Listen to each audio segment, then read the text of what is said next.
that was Been leading here. that, he reached out to me and he's like, let's have this conversation. You So, with the other thing. I mean, We and- had such a good taste. There was one small step. yeah, well, I think it was. We've been able to do like They were a all year wonderful. contract with them where we provide programming inside Gresham city limits. Yeah. Again, so That's, selfishly, yeah, but it's still with, Bring your you know, I agenda. know. And, anyway, yeah, I was know. on it. That's- I think I was on it until Looking in my May eye. or June. And then I push it had back, to you move my push it house in forward. Gresham, and I moved to Chapel. Get that from. Turn it Now I off, bought too. in my village, but, yeah, so that's why. Well, That's fine. Jeff's the I worst. I'm Because he'll then like horrible actually with sit back. It's okay. with names and like. so- He said it's just habit from being a lawyer. You Yeah. just sit back from the The whole thing microphone. sounded intriguing. Why he never Time wears was loafers near either, so he can North tie his Gresham shoes. Park. So he can always say that, I'm sorry, well, To call it- I was tying my shoes at that moment. I didn't see anything. I didn't see anything. I I was think tying my that's shoes at the too. moment. A lot of their. Okay. Well, let's I start, called it huh? the funky part. Let's start. It wanted to. Let's start the Wood Village Parks Commission meeting, May 1st, 2024. Welcome Thank to you. our new guest. Thank you. Yes. Hi, Two members, commission members, Trudy and Christine. hi down at the far end of the table. How are you? Good. Didn't even see you there. I know. They had their orientation just prior to this meeting, so Nice. relatively up to speed on the little bit of history and goings-ons. But we have a nice meeting here for you this evening, going over some park project updates as well as some decisions needed by you all on some sign considerations. And then we'll go into a discussion on our multi-use field reservation, the policy programming of that. And then we'll end out our evening with just a few other kind of general updates and any other thing you want to talk about, discuss, or have questions on. So here's what we're going to talk about for our project updates. We'll just get right into it.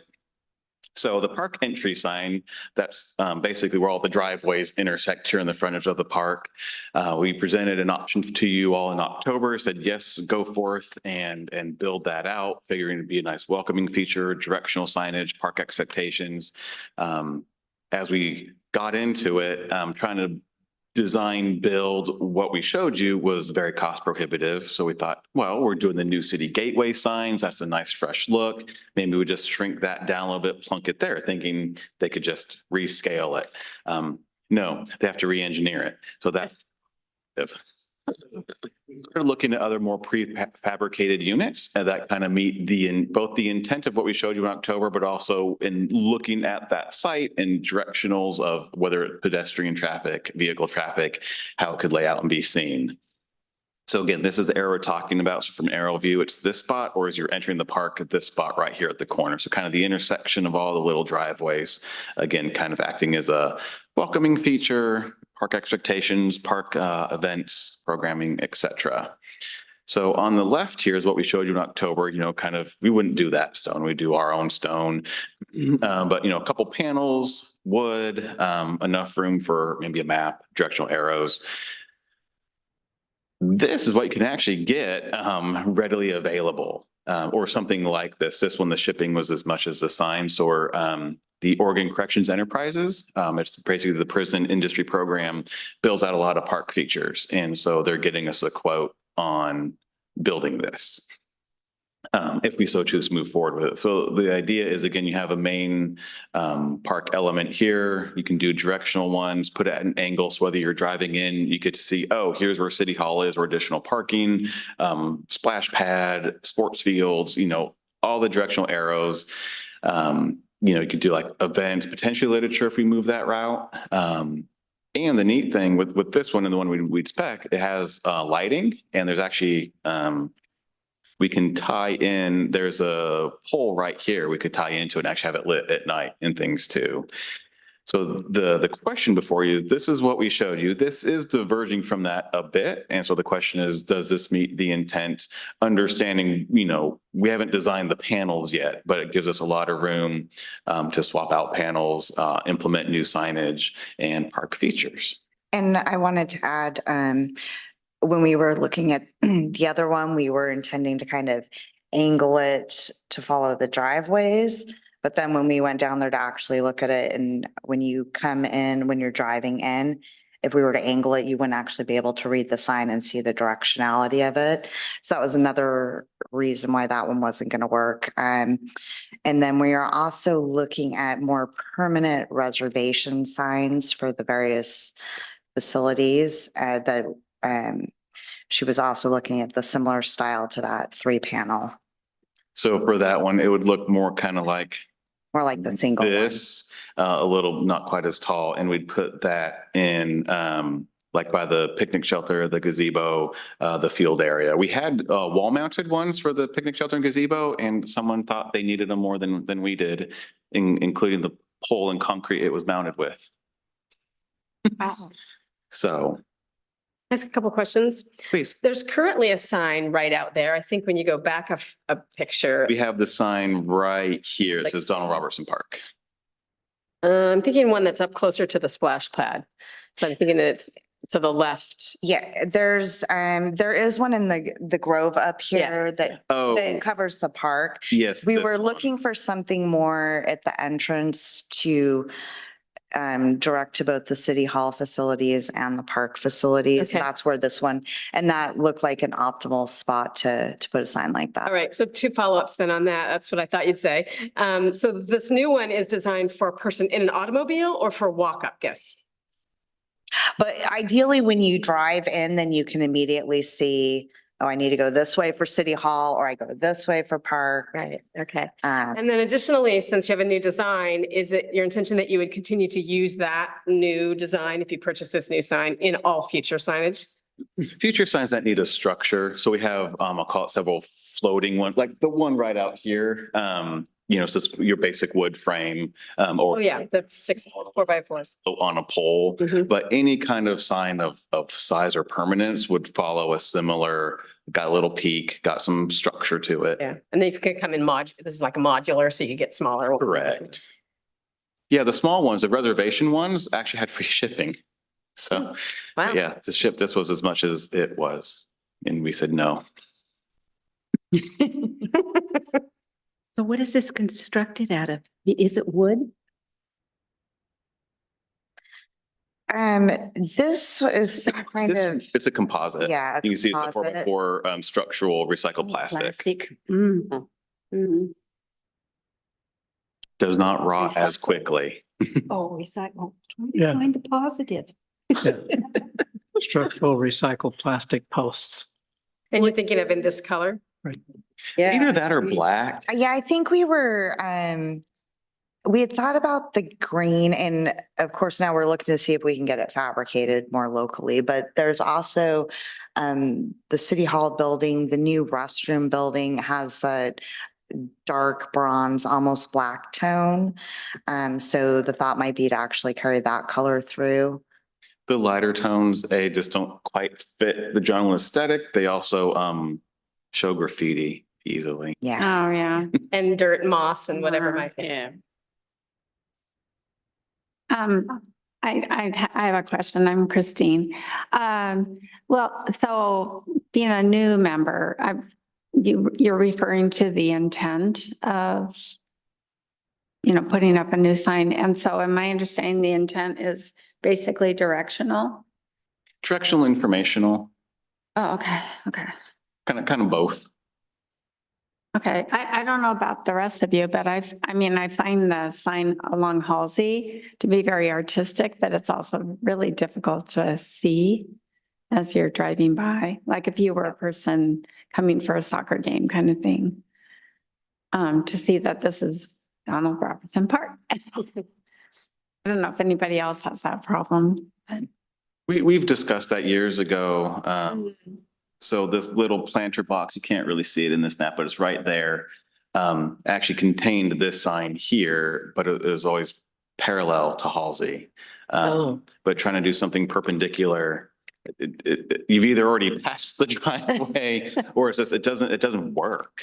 So we thought just having it plus most Google Maps, takes you here. And that's what I thought, okay, you've pulled in, oh, that is City Hall, or, oh, this is the park. It's one driveway for multiple facilities. Thank you.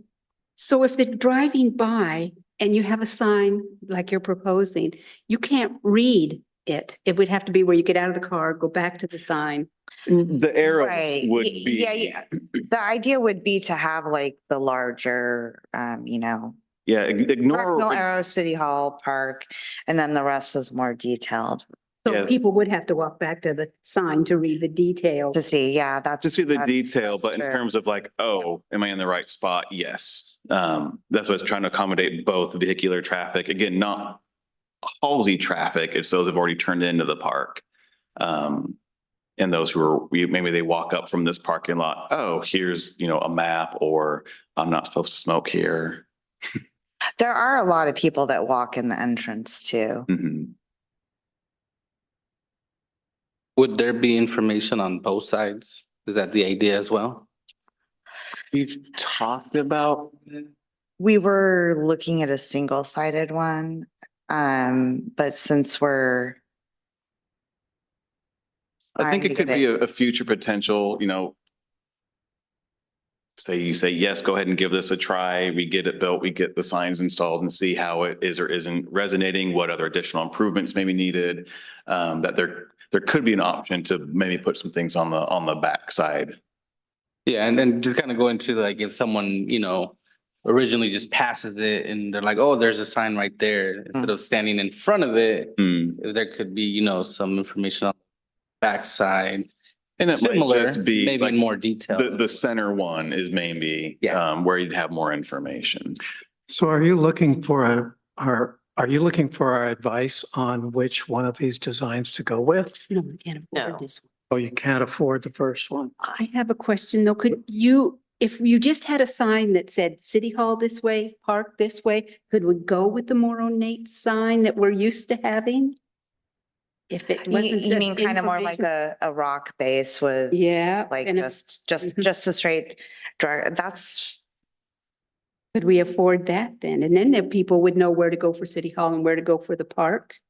If that sounds like the primary purpose of the sign, this seems like a big sign with a lot of information. If your primary purpose is simple directions. Well, and I think again, maybe I should have just used the Photoshop and get rid of the images here, because that's not the images we'd put in this sign. It's not gonna be that small or that many But things. you will have is it correct that you'll have all that space for information?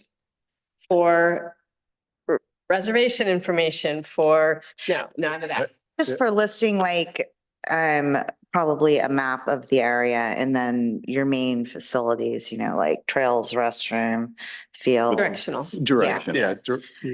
More, yeah. So like not small More of a- advertising stuff. More of a like welcome this. with directional. So given that, if, could we minimize the language on there, or would there be an opportunity to have information in more than one language? Generally, our signs have started to become kind of bilingual, also using more pictographics. Mhm. And that's been successful. Okay, yeah, more universal Mhm. kind of imagery, okay.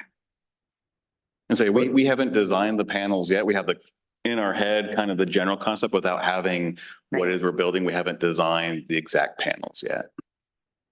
Will you bring that back to parks or? what? Once you If you want to see it, throw another peanut. Could we wait until we have enough money? sorry, what was that? Could we wait until we had enough money to do what we usually like to do? So it would we'd have to then amend the budget from last week, because we didn't roll over that signed budget into next fiscal year's budget. And that's where we can get something like this yet this fiscal year still. But to basically try to do this would be significantly more than what we have budgeted. How much are we short on that one?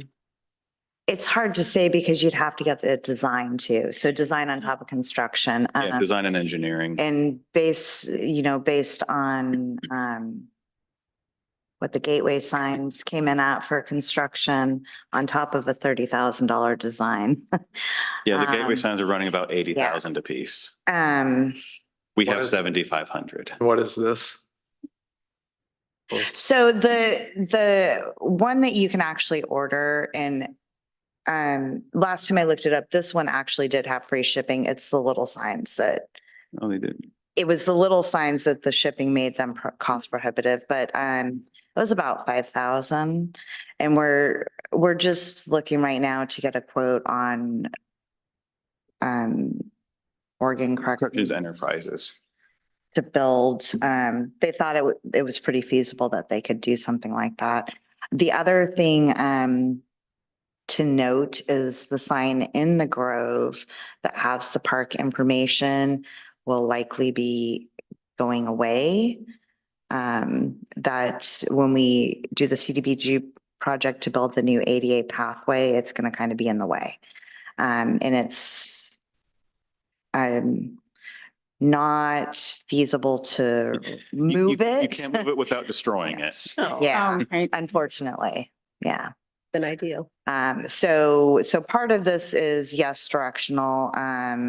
There's also still going to be an informational to it. It's not saying that you have to put something there or that, you can go with something smaller just right there for directions and put a full park information board somewhere else.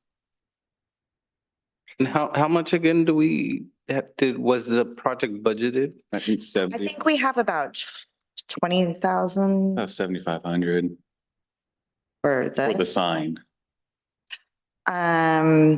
We have about 20,000 left in the sign budget for capital. That's true. When you think all the signs. Yeah. All the signs. And we do still have to get the reservation ones, and those were the ones that were they're cost prohibitive to get shipped from this company.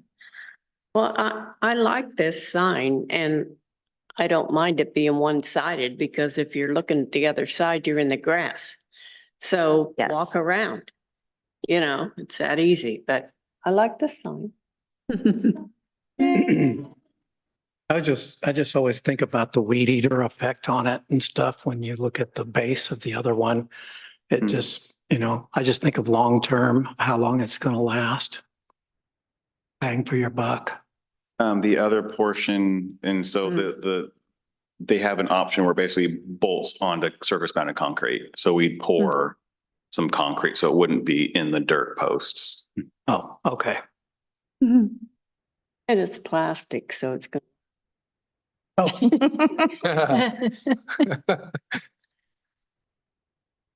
I had one other thought going back to my previous comment about the information that would be provided. I think you could get around a lot of potential communication issues by using a QR code. And We have those We throughout. do. do you? Yeah, it just seems like that would kind of minimize the amount of verbiage you actually Yep. need on the Yeah. sign. Yeah, we have a, even for our disc golf course, it's a QR code to the layout, plus you can keep your score on it.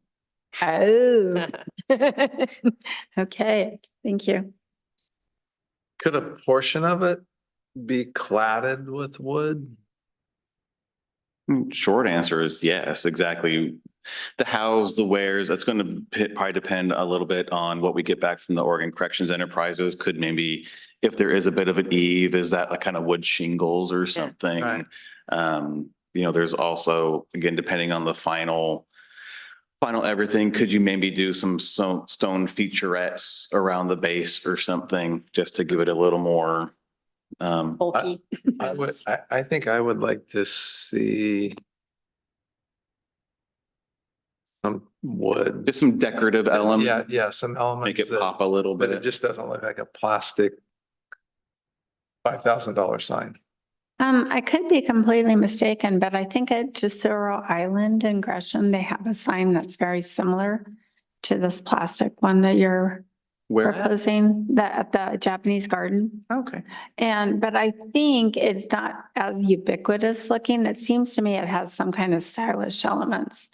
But I could be completely wrong, but I've stopped there often and looked at the information and it is two-sided and I mean, but that makes sense for the space. When we talk about the restroom here shortly, I mean, we'll talk about some of the decorative details we added to it that weren't that complicated to add, that really made it pop. There's nothing to say that you couldn't do something, especially have it built for us, that you couldn't add a few little, oh, that's a nice sign versus that's a Yeah. government issued standard sign Right. 1040-2. That was a joke. So sounds like, I mean, yes, this was beautiful and nice. Understanding the constraints around it, something like this, add some decorative to it. Yes. Is that, Mhm. okay? We can do that. So let's talk about, we're in our third year of our field restoration work. So that's twice a year, we do a full, basically, patch, top dress. So with that, they do a lot of sand spreading, overseeding, fertilizing. That's twice a year. And then they do fertilizing at least 2 other times a year. And that's really paying off dividends if we think 4 years ago, what the field was like, even after we're irrigating it and things, the amount of weeds, dandelions, moguls, not great for, great for casual play, whatnot, but now we're getting a lot of good recreational use and some good feedback.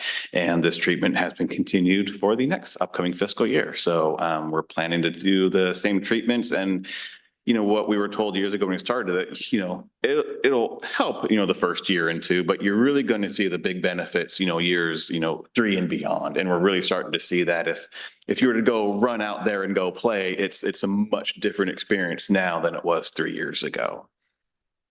So it's just been a nice add to the park. Plus, I mean, it looks really good. Just water on it is such a great, to turn it green. Yeah, you can go back about 8 years ago, 9 years ago when we weren't watering it and how brown it was in the summer and hard. And didn't get used a lot. No, it didn't. And so it was always, oh, why invest in it? No one's using it. Well, because it's not using it. But we did invest in it, and it's really paying off in terms of, recreation use and then just general park guest use. So CDBG, that's Community Development Block Grant monies. This is a grant that we share with Fairview. So 1 year Fairview gets it, 1 year we get it. It's our upcoming year to get it. We had 2 potential projects. One was building either some nature play components in the Far Grove or kind of completing picnicking in the park project. And the council decided, let's finish the picnic in the park project. So what this will do, there's still a smattering of some of the older wooden tables, both in this grove and the far one. We're going to replace all wooden tables with the new aluminum ones. We're also going to add additional ones from just what are there now. So we'll have some standard size ones as well as a couple of the larger ones because those are great for larger groups, other gatherings. We're going to add some more barbecue stations because those get used a lot. People really like them, as well as the charcoal disposal and garbage cans. Near in the splash pad grove here, we're going to add some bench seating on the other side of the splash pad wall. So parents, if their kids are in it, they get a bit of shade and they're not in the splash zone. And the really neat thing is we're going to do an ADA access pathway, kind of, again, it'll connect this part of the park in City Hall to the lower part of the park, because the one that exists now through the Grove is not ADA accessible and the grades make it near impossible. We have a path that we can kind of connect the 2 areas. So we've got $115,000 budgeted, about 80,000 is in a grant. That was presented last week to the CDBG board. They did recommend it for funding. They won't know if they get funding, and this is from the federal side, to more August, September times. We'll know kind of fall what that dollar amount is, and then we'll work forward from there to get it built out. And just again, kind of the errors I'm talking about. So these are our new picnic tables we put in. This is one of the double for large family ones. You can see the barbecue station and charcoal.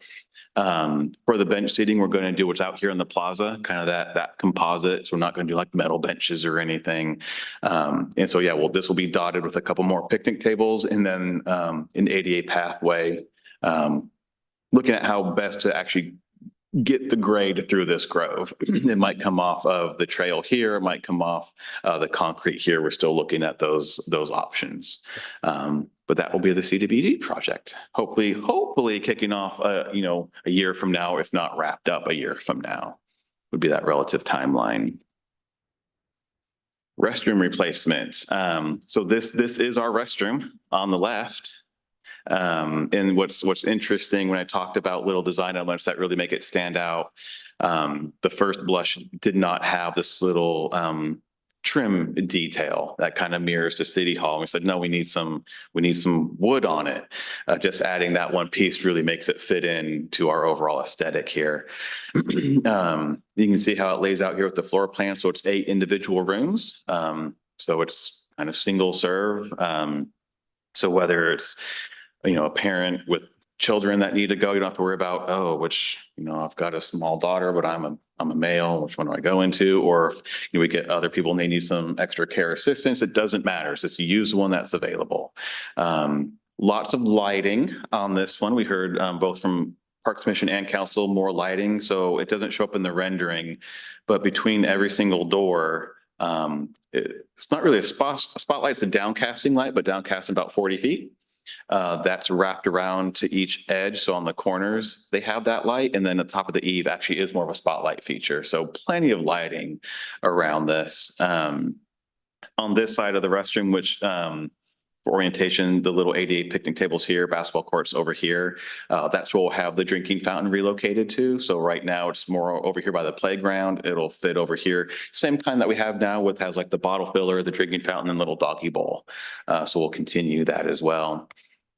It will have automatic programmable locks. And so right now the restroom's just open. And that's had some concerns and some issues. And so now the doors, when we say, we'll probably have winter hours and the summer hours, when we say they're closed, they're just gonna lock on their own. But if someone were to be in it, going before they go home, they can still get out. You're there till tomorrow. The construction is, vandal resistant, durable. It's CMU block for the majority of it, concrete masonry unit. And so the outside is a bit textured, which is nice to discourage carving. When you spray paint, it doesn't really show up like you want to. Inside is smooth faced, and we're going to keep it essentially a very plain color that's easy to paint over. Fixtures are all stainless steel, vandal resistant. Now, the downside to all this, we had a very, Graffiti, Greg, on the outside. Is graffiti able to be cleaned up? we're gonna put a coating on it as well. Before you go outside, hand washing stainless steel, I'm imagining this like the ones in the Gresham City Park. What about the hand dryers? Are you doing those Dryer. fast air, Mhm. incredibly loud? It's what we have now, honestly. It's what every park in the state has, maybe in the world. Yeah. They're so We go through a lot of just toilet paper. I can only imagine if we had paper towels, how much. No, I know, but those blowers are just, for anybody with hearing loss, I'm kind of serious. If you have a hearing issue, those things are so loud because they just reverberate in those little rooms. But okay, that's what we're doing. So we had a budget of $550,000. Oh, did you have another? Yeah. Okay. I'm good. $550,000 used about 30 for design. So it left us about 520 for construction. We had an engineer's estimate about 440. And the bids we got ranged from 560 to about 700. So well beyond budget. We think a lot of, from the engineer's estimate to the bids, a lot of the subcontractors' prices increased, especially around labor. And we think that's more due to we're in the busy construction season. This is kicking that off. And so there's a good possibility that rebidding it in the fall time for a winter construction may result in some more, for us, competitive bids that better align with the budget. So we have rolled over the amount into the upcoming fiscal year budget to rebid this fall time. On a good note, all the permits have been approved and it went through design review last week. So it is a fully approved project, ready to build once we get a good bid. Questions on the restroom? It'll be great when it's built, and we also understand give our current one a little bit of love. We're going into our busy season. It needs a lot. We're going to give it some attention to make sure it's clean, represents our city and park well, but we don't want to spend a lot of resource since it's going to end up in a dumpster. So quick update on our wetland park, and just as a refresher, since we haven't talked about this in quite some time, this is the park at on the corner of Arata Road and Wood Village Boulevard. So this zoomed out. So we got Fred Meyer here, Riverwood. And so this is the wetland park, the portion of the property that we own. The Confederate Tribes of Grand Ron own the rest of it. Zooming in now, here is that same plan. So we have Errata here. This is Wood Village Boulevard. The bulk of the land is encumbered by Department of State Lands and Army Corps as protected wetlands and significant environmental features. So that's why you kind of have this little arced elevated boardwalk trail and only a small section of unencumbered space to do kind of maybe it's picnicking or some other non-restricted activities. You know, all the little dash marks and hash marks, those are all new plants. Basically, the bulk of what you see there today is going to go away, and we're going to plant, you know, natives and kind of regrade the land to fit what it was supposed to look like. We are looking at we do need to update the delineation report, and we're looking at getting that done now, so we can really kick off the project if we get all the grants. Which let's talk about all the grants. So this first one, the 392,000, that's called the Metro Local Share. So when the Metro Parks bond passed, I think it was 2019 or 2020, portions of that larger grant went to underlying jurisdictions based on population as basically guaranteed funding for qualifying projects. This would be a qualifying project. It can't be used for, you know, active recreation and what has to be more like restoring nature neighborhoods. So that is our portion of that monies. We applied for a $100,000 Metro grant for this project, and we learned that we're not successful in it, unfortunately. But we also applied for a $250,000 Metro Capital grant, and we have an on-site visit with Metro on that later this month. So we're hopeful that maybe we didn't get the first one. We got some feedback from them of why it wasn't as competitive as others, so we've made some tweaks to this application. Including working a little more closely with the Grand Ron. And one of their ideas was, while we have, you know, a planting list, obviously, and they're native plants, the Grand Ron has native plants. And so a thought is let's take a look at that and where we can maybe plant some of their native plants, and they could use it for their cultural purposes as well as overall education purposes as you're walking along the boardwalk and go, oh, this type of plant was used this way, but then also the Grand Ron members can actually then go harvest it and use it. So we think that'll help make our grant more competitive, and as well as make the park more meaningful and special. In our budget, we have 200,000 of SDC funding, that's system development charges. So as new construction, you know, bills, they pay a piece to expand our parks capacity. We have just over $100,000 now in the fund, but we've budgeted 200. There will be some new construction coming up. We also got, I call it a Metro Rise Up grant. It used to be, well, I'll just leave it at that. I won't go in the history of how the grant changed over time. It was a $20,000 grant that actually was funded when we won it. So we've got some grants in our local share. We've got our SDCs. So even though we didn't get this grant, you know, certainly if we get the other Metro grant, we can make a good run at this project. If not getting it, you know, 100% complete, you know, 80%. We get the plantings done, you know, the boardwalk, just maybe some of the extra amenities maybe not completed yet, or some of the gateway features, but we're really excited about it. And so if awarded, we're hoping to really kick off those specific design components, again, looking at what this space could be, what are the gateway elements, and again, can we swap out some of the plantings for something maybe a little more meaningful and cultural? Well, if we get the grants, we'll do that maybe around fall, winter time.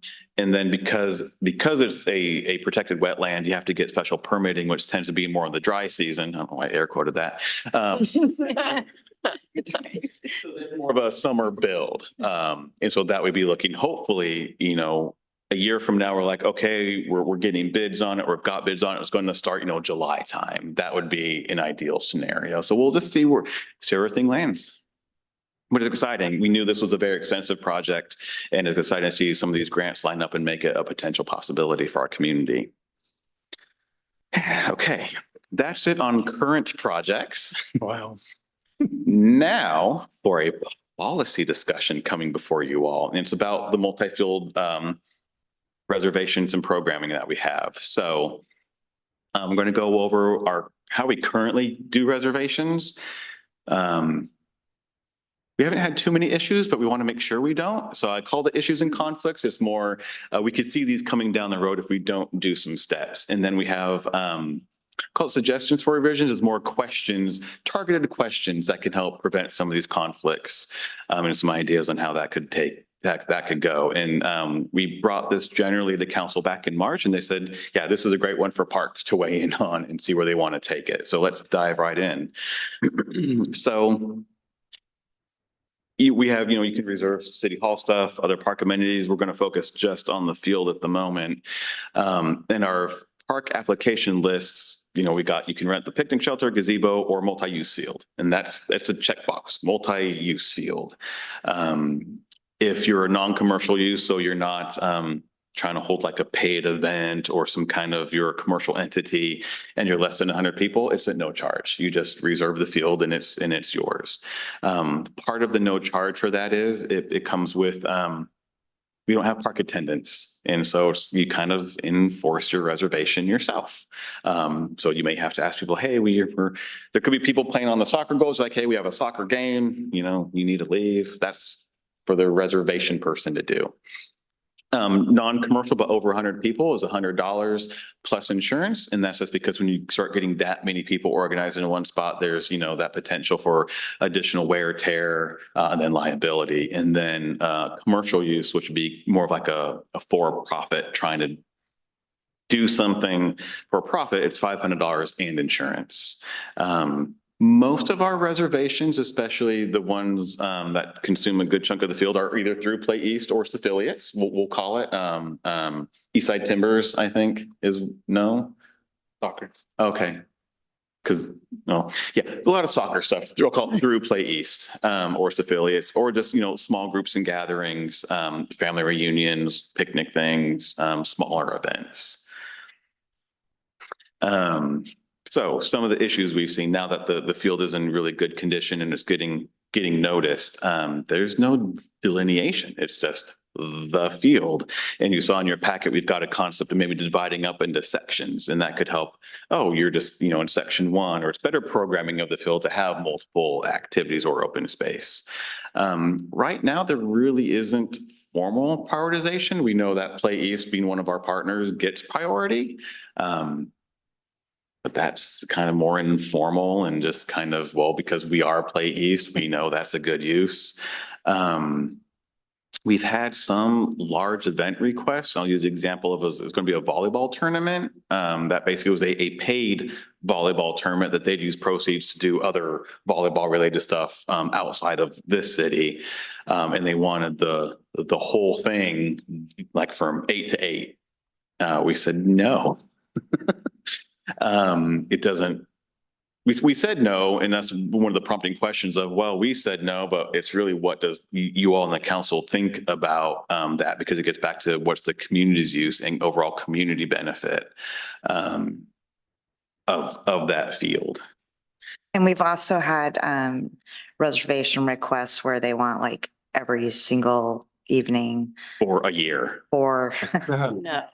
months. we want Yeah, for Tuesdays days and Thursdays stuff. from now for the rest of the year from 5 to 9 p.m. and it's like no. And when we get something like that, we kind of treat it like we would like Play East, where it's like, okay, what do the next 3 months look like? So we can do 8 weeks at a time, for example. And we recently did one and we said, we'll grant this to you, but you're bumpable for Play East or city needs of the field.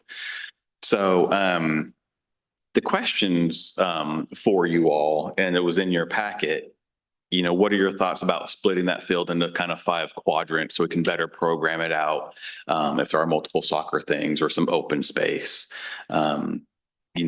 When we talk with council, it's like, yeah, Play East ought to be a priority. They're our rec program and they need to have facilities. Is the fee structure currently working? Part of what's really nice when you don't charge to reserve it as you have what's called recreational immunity. So if you just say, yep, go ahead and use our field for your soccer thing or your softball thing and someone gets hurt, they trip in a molehill, we're not liable because they didn't pay to use it. leagues and tournaments, this is becoming a more popular question. That's where they can, take essentially the whole field for a whole day. Should that be allowed for anybody? Or is it, Play East affiliates that have a community connection and a relative community benefit? What about if you look at field section 1, which is just the one by the picnic shelter adjacent here? Could that be used just for anybody? Generally, that's how we've treated it, is someone who rents the picnic shelter, they want to have some family games or some activities there. That's just where they hold them. Do we want to have parts of the field or the whole field? Just say you can't reserve it during these times. It's open time for the community just to use. It's being paid for by these people. Should they have the ability just to go use it as they see? Looking at programming of the ball field, how do you feel about that? And then getting back to what Becky mentioned about application periods, is it like, we open it, January, March, I don't know the dates, but you kind of open up periods for like chunks at a time quarterly. And then do we cap reservations, especially free ones? Like, yes, you can have it at, 3 hours or 4 hours, but after that changes the dynamic because you're preventing someone else maybe from using it. So those are the questions, kind of based off the council conversation, with the parameters of council really didn't want to create a larger reservation program that was more of a burden on staff of a lot of paperwork or tracking, or that type of thing, but also saw value in trying to put in some guardrails or framework around it. And that's where we said they punted to you all to help answer that question. So however I can help kind of facilitate this, I just want to go kind of start at the top, work our way down. It's really however you want to best answer what do you think of the field, how to best handle reservations and just community use. Well, my opinion, Play East would get a priority.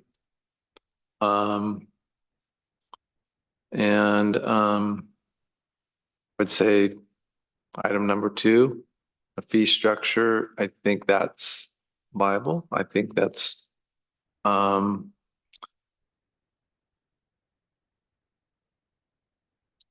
leagues, tournaments, that kind of starts to ramp things a little bit. You have a baseball tournament or it kind of dominates the park. So that one could be in question a little bit. Sometimes just a couple of soccer games at once dominates the park. Yes. And a baseball tournament could be, a long weekend, 8 teams or 4 teams coming in and they're out practicing when this one's going. So that could, reservations, good idea, I think. I think probably a decent idea for walk-ups, one section that would open. It did say, hey, let's go to the park and get there. And no, we can't play. Because we do get people, whether there are some volleyball people, they set up a little portable net and kind of play in the back corner, or we had ROTC do a lot of their exercises out here. Yeah, we had Gresham Fire out here doing exercises too. Yeah, we did. Well, Jim, you used to do stuff here. So Yes. how did you work your plan with this? There wasn't green grass, so it wasn't, the park wasn't really I have some background on the admin side of that. It was basically, if I remember correctly, you used it more for like practice and Practice and games. things. And it was basically, Jim can use essentially this area because he's going to maintain it. So Yeah. Jim can have it. and we That's what I made recall. Yeah, I was just yeah. curious if Yeah. there was any administrative side of that. no, Yeah, it was pretty much if Jim's going to kind of clean it up, he can have it. yeah. Because you had lockers over Yeah, there. we had and- lockers and we maintained it but there wasn't, other than Don, running the track once in a while, he would get irritated, but we really never had any interference and we just used that one section. I think we did use the upper field a little bit too. Probably Yeah. did, but a little bit, so not a lot of interference back then. Where today there's a lot more people in the park, and so there Mhm. is gonna be interference. Starts to get, and what's, I didn't, this is obviously an older aerial. We have refurbished the ball field, and it's playable in the sense of you can, there's baselines and it's delineated. It's not dressed as a softball field. Doesn't have like that sand or the whatever that surfacing is, but it is we'll call it playable. But we haven't, short of Play East and doing some softball stuff, or like our Family Fun Friday kind of softball camp, hasn't been a lot of interest yet in bringing it back, but it's only been not even a full year of kind of redoing the infield. Is there a little league or anything around that might use it? little leagues, youth baseball, we just had a conversation about this today. Youth baseball isn't like it used to be. Gresham doesn't have a little league anymore. And they went to the Little League World Series not too many years. It's just, You're seeing maybe a little bit of T-ball kind Yeah, of. yeah. What There's a decline, but a lot of, they use the Columbia Park just because they have that partnership with the city of Troutdale, and they also have that concession that they run. Oh, And they use Main City Park as well, similar to the same structure, but a lot of them have combined together. So there was Reynolds Youth Little League. I think they combined with another league, and now they're like East County Little League. right. Barlow kind of still has their own, but they're a little further out there. So around this, it's not as, You have kids from Gresham, Contained. Barlow, yeah. the teams aren't city or school Yeah. affiliated anymore. They're Regional. more, It used to be a big deal in Gresham when our grandson was in it. And now it's, after the pandemic, it dropped out, but it's a big deal in Sandy. Oh, 'Cause yeah. Our granddaughters are in it. They got So, nice fields over there. Yeah. So the good news on Cool. that is that there's less pressure on that baseball, so you don't have to maintain it as highly as you might otherwise. Well, that was, I mean, we did clean up. We got new fencing. But yeah, it looks great. Is the bleachers. One of our thoughts were, and this was more of a kind of getting died off after COVID, but you had adult kickball leagues. And that had a different footprint than like softball or baseball, because you have proximity to Edgefield. You could have a couple games, you go kind of wander over there. We haven't seen that yet. We also 2 years ago had the Rose City Darlings out here for like practice. And they're gone too.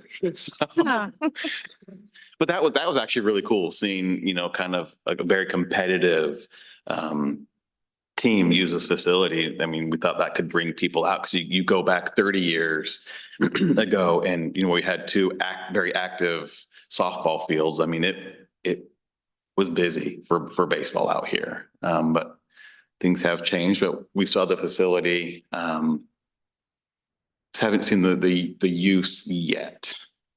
I think as people start seeing folks use it, they'll come. I think that's really how the soccer kind of kicked off. And so we are, as Play East, we're starting this spring, we're going to do a softball program, and that's starting actually tomorrow. We're supposed to start last week, but with the rain, we decided not to, but it'll start tomorrow, and hopefully that will bring some more activity presence and things of that nature.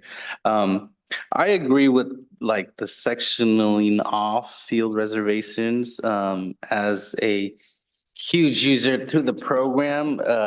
We are seasonal as well. And so I also understand the importance of ensuring that there's space available for the community. So, you mentioning the East Side Timbers, that's why I'm like, it should only be the Reynolds Youth Soccer. So, that's a conversation I will have with them, saying, we're reserving this for your games. If you're reserving it for other people, then we need to We'll restructure. talk off. Yeah, we need, we need to ensure that it's meant for who it's meant for, and other folks. Explain what you meant. I don't Yeah. know what do you mean by we're reserving it for who? Yeah, so we have a partnership with Reynolds Youth Soccer Club, and so they use it to run their practices and their games on the weekends, but it's meant for them. And so I do know that they Oh. play against another league, which is Eastside Timbers, but it should be when they are here present as well.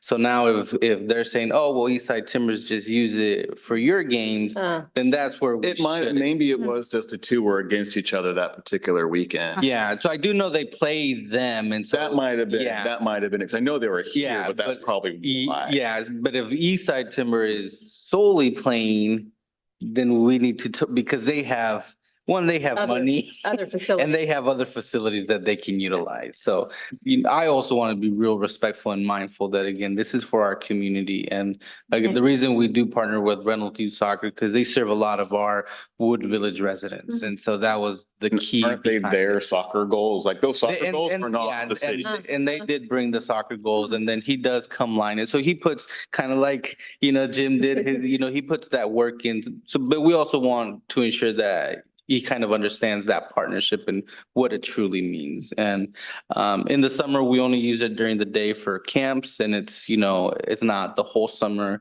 it's selected summers, and we have that pre-planned. Mostly it's right about there. And it is really right around that area, just because, again, the ease of the restrooms and then the splash pad and things like that. So other folks can do other Right. activities. And but I do think just having staff have the ability to say, yep, field 1 or 2 are reserved, but 3, 4, you guys are to open up the possibility of more community members doing stuff there is, I think, is a good idea.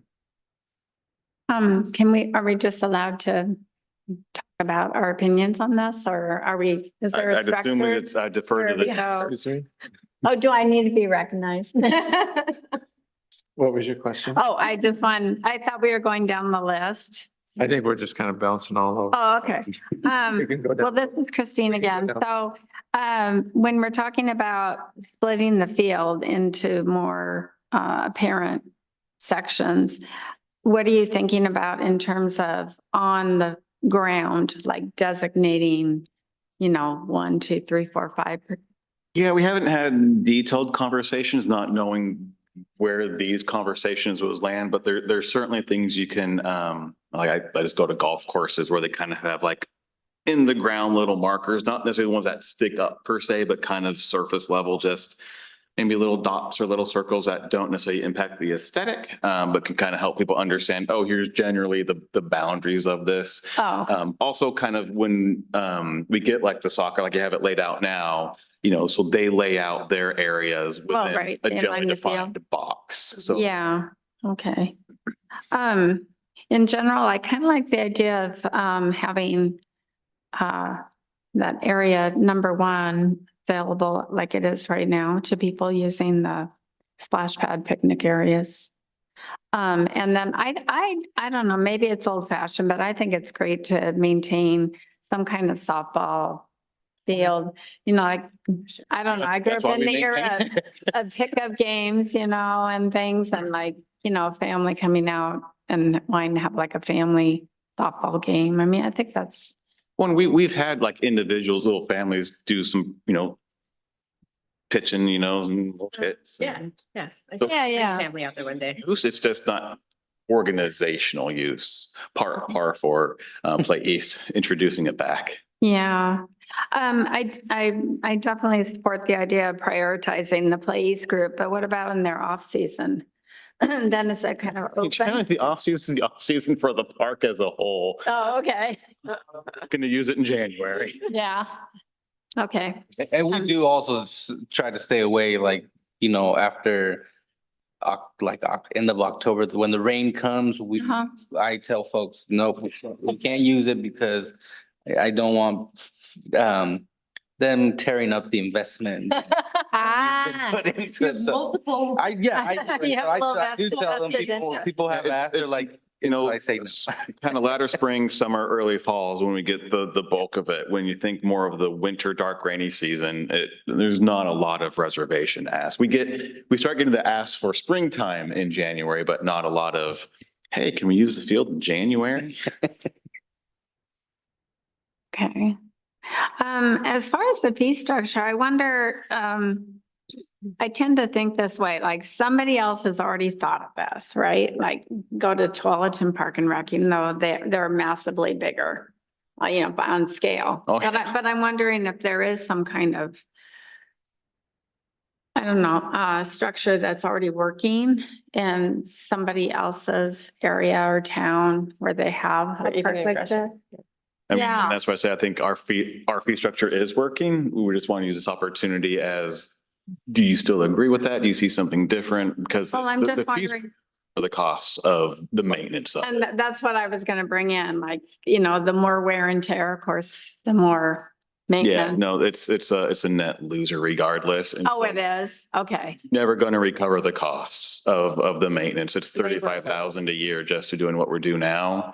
And keeping it free, again, we retain that recreational immunity for liability. And people have lower expectations. So if you're paying to reserve something and you come and there's a minor issue, you're more likely to complain about it if you paid for it. It's easy to give a refund when they didn't pay. Yeah, and it's also, hopefully it means to the group that's reserving and paying a little money that they'll follow the rules and make sure the group. I would say generally, Not Because trash the park. we've had some pretty big family gatherings and stuff, and always been really respectful of the space. I'd say the ones that we have issues with are people just kind of show up and hold a party. And we pick it up the next day. Mhm. Which, I mean, it's a park, it's open to anybody. You don't need a Oh, yeah. reservation to hold, an event or activity. But generally those who have reserved something have respected it. And because we don't do trash service, on weekends, if someone reserves it on a Sunday and the garbage can's full, that's the nature of the park on the weekend. We want people here. Mhm. We want people to come in. Yeah, the more Yeah. legitimate people are here, Yeah. the less nefarious activities The more tend to people that occur. are here, the less like there's nonsense to go on. I'm just wondering if in general that area number 1 could be just first come, first serve year round, Unregulated. except for if Play East had some specific need for it. so Could it be first come, first when we serve? have done like the larger gathering reservations, That's where they go. that is I where know. they go because it is Yeah. close to all the amenities, the parking, the restroom, and the garbage cans. Yeah. So could it be just kind of understood that it's not reservable? Well, but that's except for But that's where we. By extension of the To- group. to reserve, like I if think. someone's reserved Yeah. shelter. So that it's like a package deal. Kind of likewise with Kind of. Field 3, if someone's renting City Hall and they want like an indoor outdoor activity, that's the one. That's where that we would go. default to. The stuff, so one of the reasons to have kind of the division and those other areas is if we do get like some other kind of more like sporting type groups, we'd want to kind of push them out that way so that this area is more for our community. Yeah. That's kind of the thought behind dividing it out. Yeah, that makes sense. Just going to make a comment about just in general decision-making so that you can actually walk away with a specific recommendation. My experience has always been to kind of start with the philosophy of what we want to accomplish. And we've talked about that. We want to prioritize place and the community. So if that's our philosophical base, then the next level would be kind of what's doable from the city's standpoint. What is the board or the council or your issue on liability? Are you willing to take on more liability? No. So then that's something that we should know, because then we'd want to incorporate that into our recommendation. Yeah, I guess those are the two things, like what is the philosophical foundation and what are the organizational structural restrictions? What makes it harder to operate, And what's broken would be another thing. And like, if your fee structure is working great now.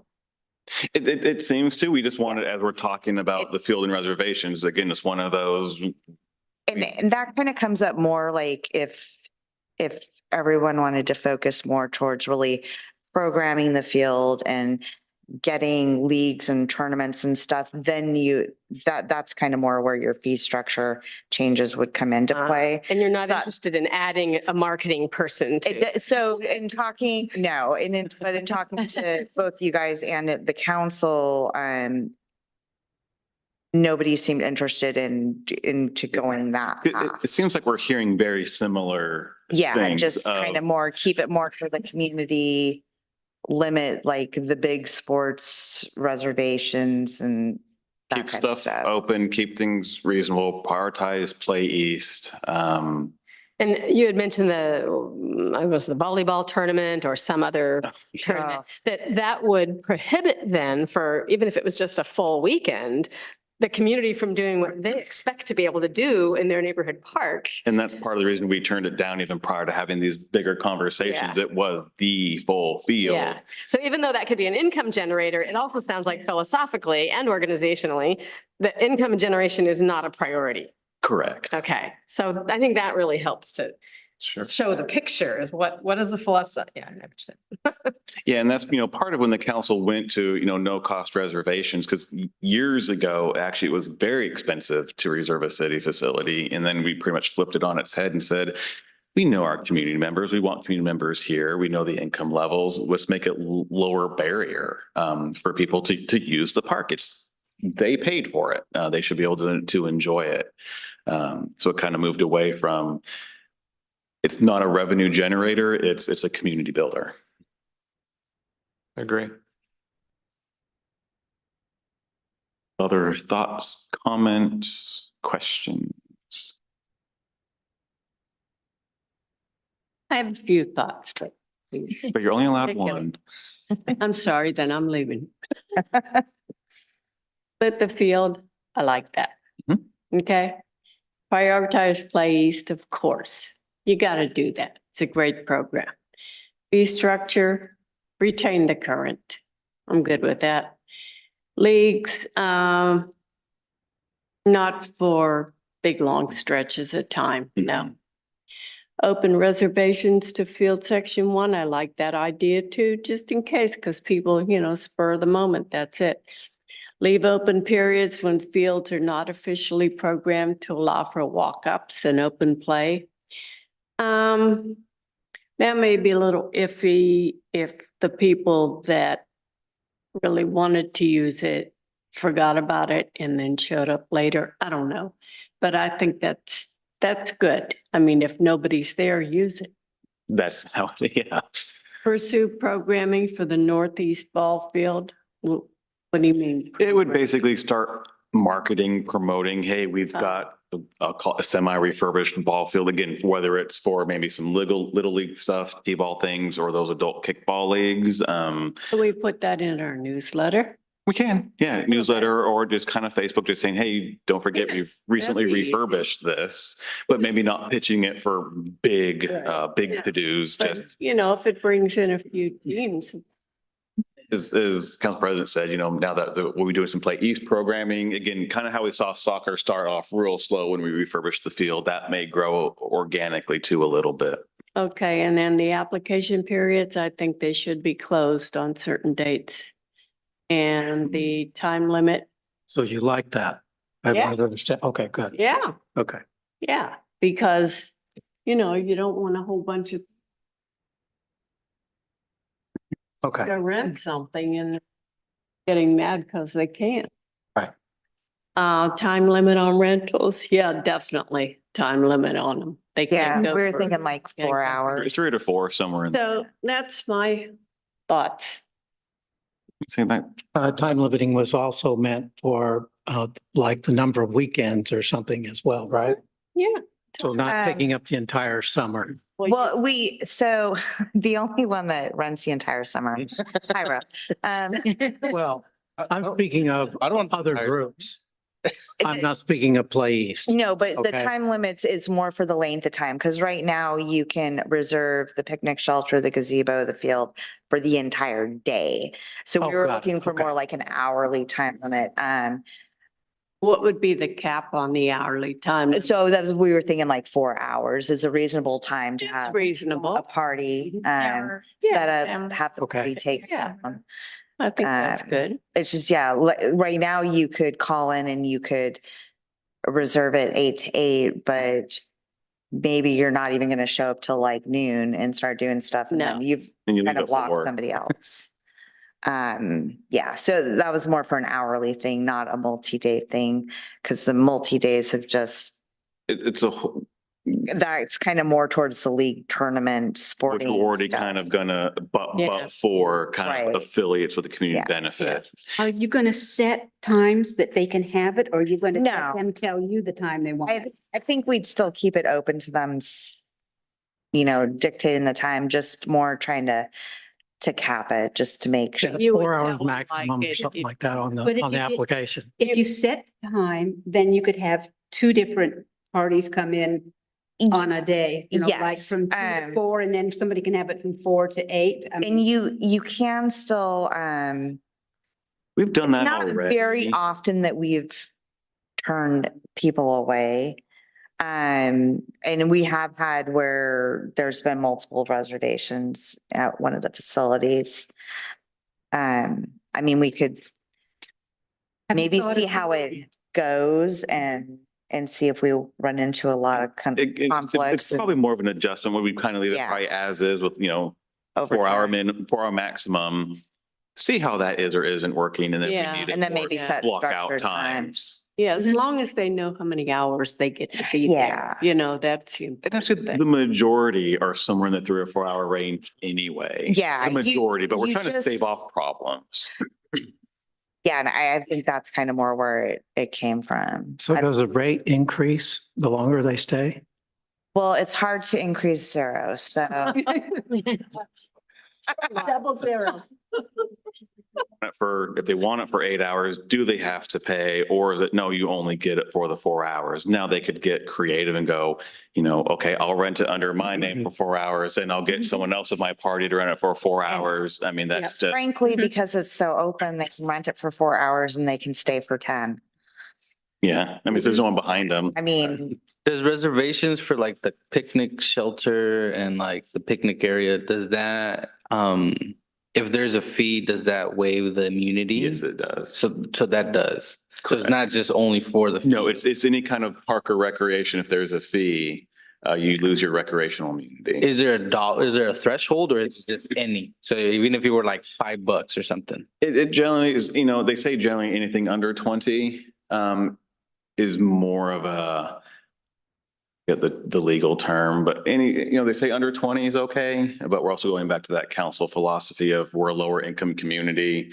I don't want to put up barriers for someone to use the park. And all the paperwork for $20. All the paperwork. Yeah, we're going to lose money Yeah. on $20. And we don't allow reservations of like specific picnic tables. It's just the picnic shelter, the gazebo. Yeah. right. So if you want In to the have like a field. picnic in the park, you just go to an open table. Oh, okay. I would like to talk about the open and closed dates a little Did you bit. want to ask Catherine if she had? Oh, yeah. Yeah, I will. Catherine, do you have anything you'd like to? So I want to go back to the open and close dates. So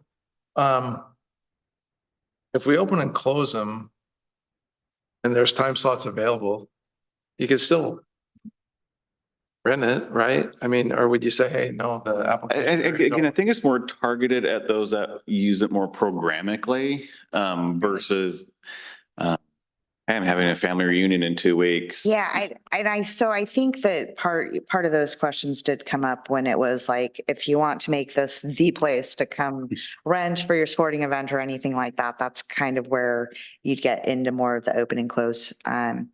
There is, when it comes to starting the spring and summer, kind of more along the lines of an open date so that we could make sure we get like all the Play East reservations in before other people can start renting because they have the priority. So that was part of. It's where more the trying to open align, was. making sure we prioritize Play East before we allow others to come in. And, speaking of Taunton Hills Parks and Rec, we've heard horror stories because they do have very set, it opens on this date and their call center is busy that entire day. Crashes. Yeah. And we don't necessarily want that. really going to be very more programmatic, that's a piece of the, The puzzle. the puzzle like- versus prioritizing Play East. We just kind of then maybe build the part of, the scheduling after, we can't take your reservation yet for a large chunk of the field because we don't know Play East schedule yet. After this date, give us a call. And we're pretty consistent on like the same day, same time. So again, within season, especially for like the soccer. And so I do work with the other individual to say, the earlier you can give me the dates is just easier for staff. And so we do consider Yeah. that. So And I'll say, we haven't really had problems. We just don't want problems. Yeah. I would just want somebody to say a venue, you're getting married and that venue shut down, like just happened in Sandy. Oh, yeah. And now somebody's. Boring, technically. That's not Boring. talk ill of Sandy. Boring, yes. So, and so they're searching for a, Oh, yeah. so they go onto the Wood Village, hey, they got a gazebo, we have a little wedding there. Oh, it's closed. There's, Yeah, I don't think that was Okay. the thought. No, I, That like programming for the application is more for the field space, not Yeah. so much for the, or a baseball game was Yeah. canceled and, or something, that field's being used. I wonder if we and can I get really to think that. it comes down to more of the opening piece because like the person that put in the application for the multiple days, he put that in last October. And we just, we held it until just this. held week. it. So yeah, the close, I agree. The close date is, and so the Gonna close flow. date, not so much. It was more just like, You the can't use concept it of for the the summer opening until day. like after so this that, yeah, date. you can't book it a year in advance when we don't know what place Right, schedule yeah, is like or what, community members might want. Yeah, they call and want to use the open tomorrow. Sure, if it's open, it's open. So you Anybody- have an open date, but not a closed date. Is that what you're saying? It was really just a thought because there are some people for the field that it's only been a couple like that, but It just kind of helps give them direction as well, Yes. know when they can put in, be thinking about Yeah. their use, their needs. But we're also now prioritized our community partners first. And then, great, we know what those dates are. Here's what's left. I think there could be like also like a time period for like big events, because I know more big events are coming as well, like a one-off and things like that, Mhm. saying, well, you need at least maybe 60-day notice, and obviously city events come first. So these days are already Yeah. blocked off and things of that nature. In the so. few larger events, yeah, we tend to get more advanced notice, and whether it's like Emilio Inc. is doing kind of a mental health Mhm. walking thing through the park, and they're using a bit of plaza space, but then the trail so that the field's wide open. We're like, that's great. There's another kind of thing happening in the plaza and a bit of the fields. We're like, great, because people from the community just come and get information or Yeah. resources about their cause or effort. And then I know we have a big soccer to do coming up, but it's through the affiliate. And they had to submit a full layout and detailed plan and everything else. So it wasn't just, we're going to have the whole field today. It's like, how are you using the field? all right. Does anybody have any other questions or comments or thoughts? And think if I could just recap so everyone make sure we're on the same page, like that. Like Play East. This, with Play East, they get their dates. Then after that, then it kind of opens up for other more programmatic uses. Leagues or more program tournaments, not so much, again, unless more of affiliated or that community benefit. Kind of love having some open space for the community. Also, this field one section, that can be kind of used by anybody for their use, their purpose, whether it's a family reunion or whatnot. Did I generally capture Can you go back to the questions real quick? Yeah. And keep the current fee structure. And then, the time limit, think probably 4 hours. And you did want to start trying to advertise a little the bit ball for field. the In the ball- newsletter. Yeah. Yeah. in the Yeah. newsletter, okay. Yeah, if we want them to come, we gotta ask them. And then the 4-hour-ish Mhm. time limit on reservations. Great. Well, thank you for that. I know that was, you know, a lot. We talked internally, how's this going to go? Like, well, we're just going to lay it out and see how it goes. So just a few other quick, just park related things, and we'll certainly open up for other questions and thoughts. Thanks to Christine, we've done a couple ivy removal events in the park, one just this past Saturday. So they've been taking place more in the Hawthorne part of the park, focused initially just on ivy removal from the trees and then kind of the base around the trees. There's certainly more enough ivy to go around. But we did an event in March and then this past Saturday, and you know, you notice it. I mean, you can walk and go, there's a lot of ivy, but you know, you can like, oh, actually, yeah, there's a lot of good work's been done, and we're working to kind of continue those periodically throughout the Who's season. heading that up, Greg? Christine. Oh, Hey, well, and our next one is June 1st. yeah, the last Ivy pull-up thing, they